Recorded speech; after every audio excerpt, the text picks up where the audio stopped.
Welcome back to World Class Grooming. Today we are going to go over clipping the top of the neck, making sure we don't take out any of the mane, and I'm also going to go over clipping the head. So I have two choices. I will use my Show Edge by Andis, or should I have a horse that's a little bit spooky, I actually prefer these cordless Pulse ZR by Andis. Again, I can use any blade on either of these clippers. They're both T84s. Oops. They're both T84s. But when it comes to clipping the top of the neck, you must make sure you stand higher than the horse. Number one, this is so that when you don't have your arms up in the air, and that might spook the horse, but you need to be able to push the mane over and have the clippers close to the top of the neck. So starting with the off side, we're going to push the mane over to start with. Now this particular horse has a wall in the middle, so I'm actually going to have to do two different strokes. I'm going to have to come from the top down to the center of this wall, and I'm going to come from the withers up to this. When you are doing the stroke, you want to think about pushing, only using half of your clippers. Think about that top edge just running alongside and the bottom edge not actually on the horse. That is to give you the definite line. If this is the first time you have done this, create a lower edge first so that you don't make the mistake of taking off too much. Okay, so I'm actually going to start from the wither. Using my right hand, I'm going to push the mane over. And Ollie wants to eat the... Hi, good boy. Okay, I didn't get quite as clean cut as I was hoping because Ollie wanted to look at the camera. So we're going to go once more. Good boy.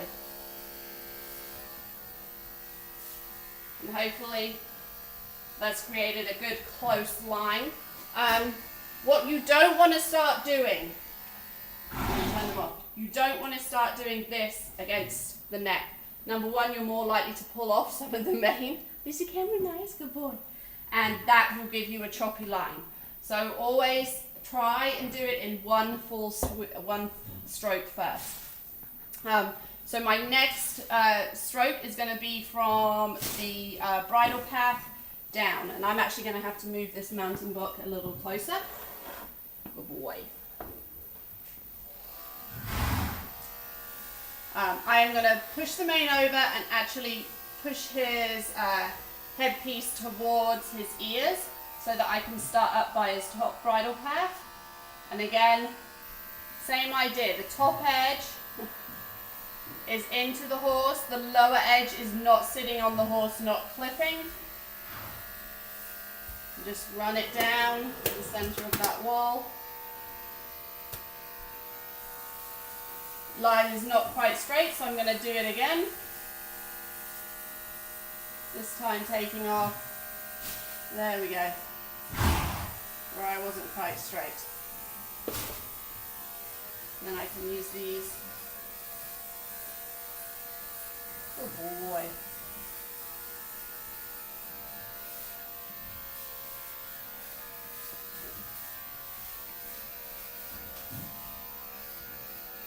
Just to reiterate, you are better to leave a little bit of coat than end up taking the mane if you are unsure about how far up to go. So I'm now on the near side of the horse. Again, I'm still with my Pulse ZR clippers. I really do love these without the cord to do this sort of area. I don't have to worry about safety, where the cord is the horse going to stand on it. I'm up on a mounting block. He does not have a wall this side, so I'm going to try and do one straight line all the way up to his bridle path. We will see if he cooperates. Starting at the wither, I'm going to just push the mane over, like so, as I go up the mane, and hopefully we won't take the mane off.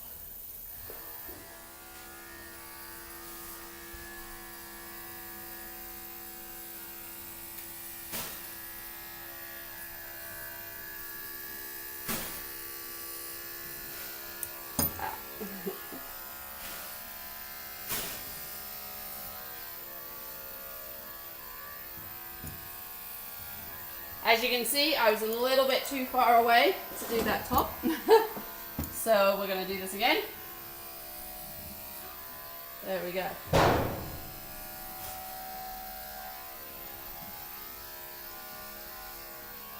There's a little wall at the top that I have to come back against. So in general, when doing your top, when doing your neck, always use your other hand to place the hair wherever you need it to be. Push the mane away from you. And if you can do it in one long line, then make sure, that will give you the sharper edge. And good luck and leave the mane on. So now we're ready to move on to the face. One thing I do like to do is either use a grooming halter, which doesn't have this part of the regular halter, or if possible unclip and clip this up so that you are free among the clip around the cheek area. If you want to leave on half the face, the idea is that you go up to the cheekbone and blend it in with the face.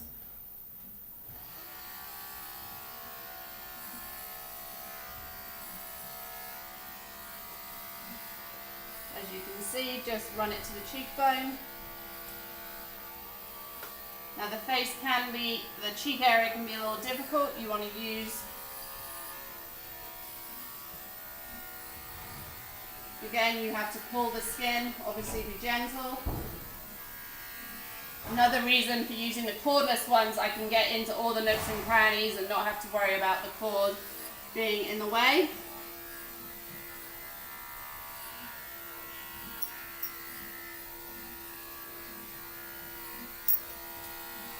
You can also use the smaller blades. T84s are my go-to blades. Sometimes I will use the 10s to do the face and ears. But right now this is a good boy, so we're going to stick with the T84s. You see, I'm just lifting it all up, making sure I get all under the chin. Then. This is why good light is very important when it comes to clipping, because you want to be able to see where you're going and not miss any areas.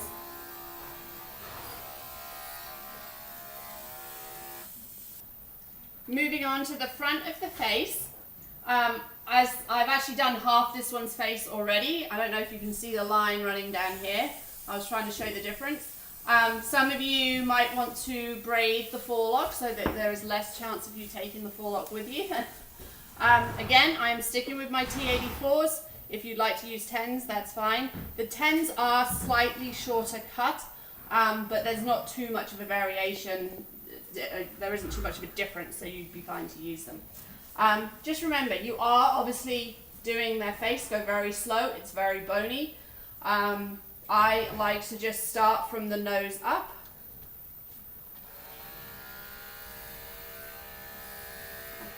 And you just have to take small strokes.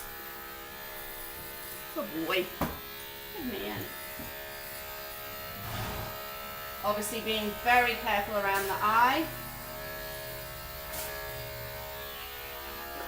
Look at that. Good boy.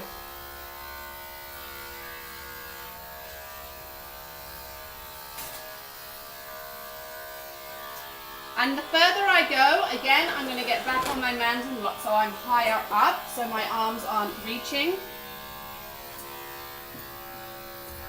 I'm just going to take diagonal strokes. If possible, I like to use my other hand to just place over his eye so that we're not getting any hair in his eye.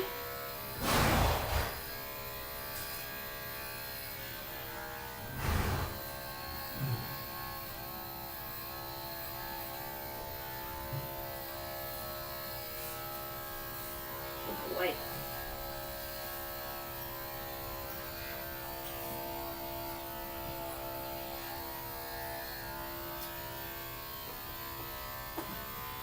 I've moved myself around to the side because now I want to do above the eye, and I'm also going to do the ears. This is very handy to have someone else if you can, again going back to just covering the eye so that hair doesn't fall.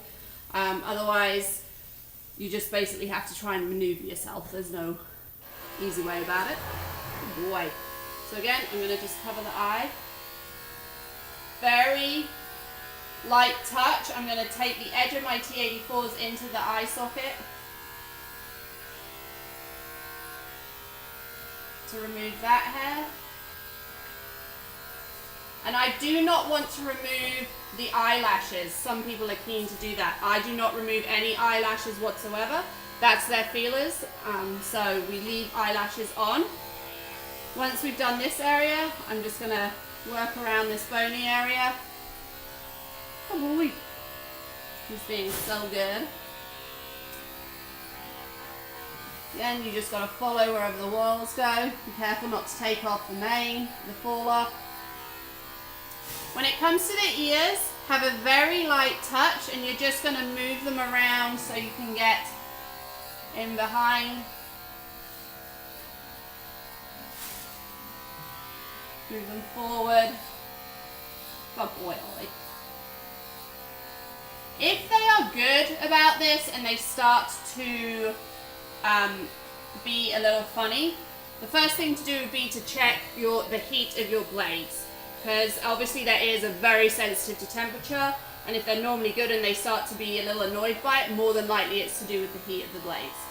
So to do the tops of the ears, I'm just going to slightly close the ear and run my blades down the back. So I'm not necessarily holding it all the time, I'm just moving the ear around to where it's comfortable for him. There we go, good boy. Good lad. Again, make sure we got no hair falling in the eye.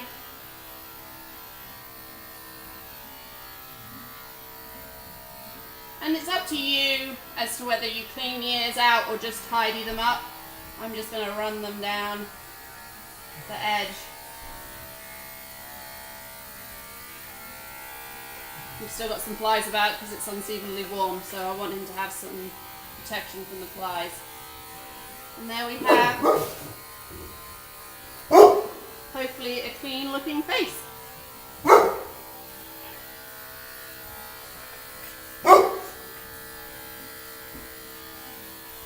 Alright, until tomorrow.